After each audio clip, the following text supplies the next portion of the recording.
Halo teman-teman mahasiswa Universitas Terbuka dimanapun saudara-saudara berada. Berjumpa lagi dengan saya Jadmiko Yogo Priyatno dalam tutorial mata kuliah Etika Administrasi Pemerintahan. Pada sesi yang terakhir ini, yakni sesi yang ke-8, kita akan membahas tentang masalah pengembangan etika administrasi pemerintahan. Untuk membahas tentang permasalahan ini, kita awali dengan konteks transparansi laporan kekayaan dan pengawasan penyelenggaraan pemerintahan. Poin penting yang lain, kenapa permasalahan ini menjadi penting untuk dipelajari, karena kita melihat bahwa berbagai persoalan yang terkait dengan masih sedikitnya petunjuk bagi para kepala organisasi publik yang ingin mengurangi atau menghapus kesempatan-kesempatan untuk perilaku tidak etis. Kadangkala seringkali pada konteks lapangan misalnya seseorang yang bersih, misalnya, seorang administrator yang bersih ketika menduduki jabatan-jabatan politik tertentu, dia akan dihadapkan pada pilihan-pilihan yang cukup dilematis. Pada satu sisi dia ingin menjaga netralitas, menjaga akuntabilitas, tapi pada sisi yang lain kondisional di lapangan membuat silau mata para kepala organisasi publik. Banyak godaan-godaan di lapangan yang seringkali membuat kepala organisasi publik mengalami dilematis. Apalagi ini dihadapkan pula pada kekaburan-kekaburan dan masih sedikitnya petunjuk cara pengelolaan keuangan misalnya.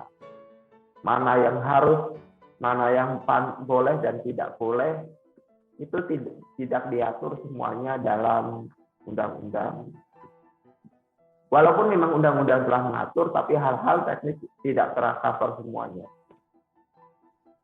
Poin yang penting berkaitan dengan permasalahan ini yang harus Anda lakukan adalah Anda harus mampu menganalisis masalah-masalah pengembangan etika administrasi pemerintahan yang terjadi di lingkungan saudara. Anda bisa membacanya melalui media online dan sebagainya. Berikut ini adalah salah satu contoh dari relativitas etika pemerintahan. Pada gambar di samping ini kita dapat melihat bersama pada saat terjadi perdebatan anggota dewan pada sidang DPR. Nah, pada saat itu merupakan salah satu contoh nyata untuk menggambarkan relativitas etika pemerintahan adalah tata cara berdiskusi dan menyampaikan pendapat. Kita ambil sebuah contoh yaitu panasnya perdebatan anggota DPR pada beberapa kali sidang anggota DPR. Karena pada saat itu terjadi keributan karena para anggota dewan meninggalkan tempat mereka untuk berdebat dan saling tunjuk muka di depan meja pimpinan sidang. Salah satu contoh yang lain misalnya yang belum hilang dari ingatan kita bersama dan viral di media massa, misalnya ketika terjadi sidang tentang undang-undang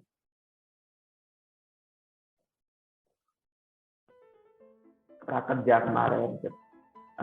Hal yang sempat menjadi viral ketika misalnya pimpinan DPR memastikan salah satu mic.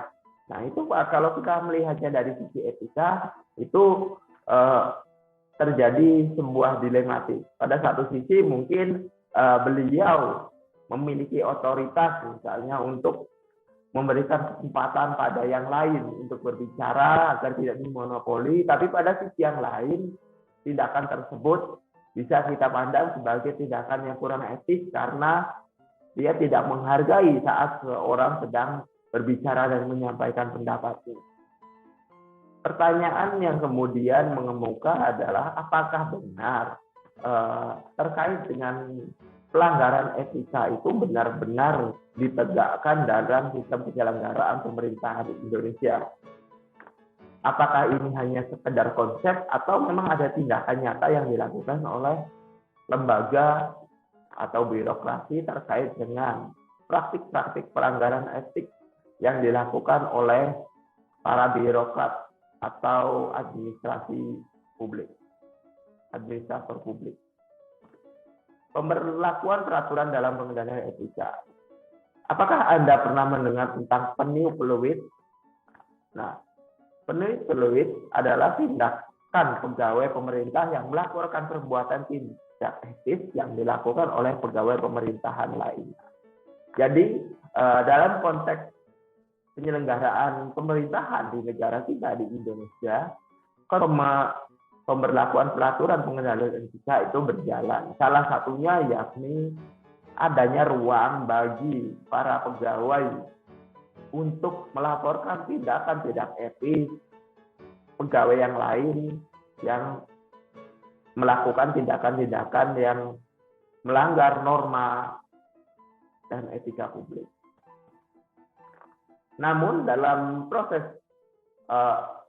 pelaporan ini perlu dipahami bahwasanya terdapat sebuah risiko yang dihadapi, yakni adanya ancaman terhadap pelapor dan saksi, kriminalisasi saksi dan pelapor, ancaman penganiayaan fisik hingga pembunuhan, ancaman intimidasi dan teror, serta kasus-kasus yang terkait.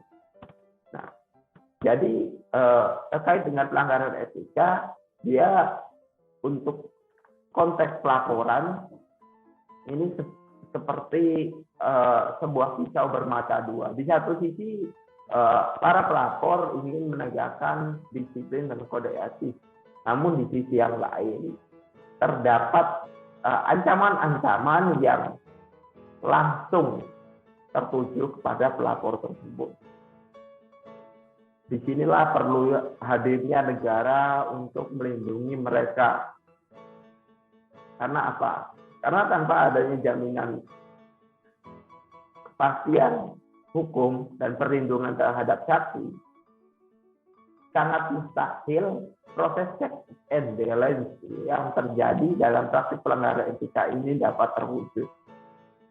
Dan yang terjadi adalah bahwasanya konsep pemberlakuan peraturan pengendalian etika ini hanya sebuah cita-cita luhur yang tidak dapat dilaksanakan.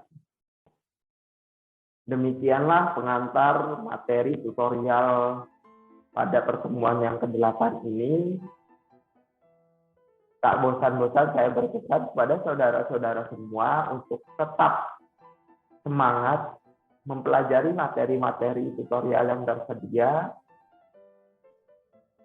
Kerjakan tugas yang tersedia pada forum e-learning dan bersungguh-sungguhlah dalam belajar agar Anda semua mendapatkan nilai yang memuaskan dan sesuai target pada semester ini.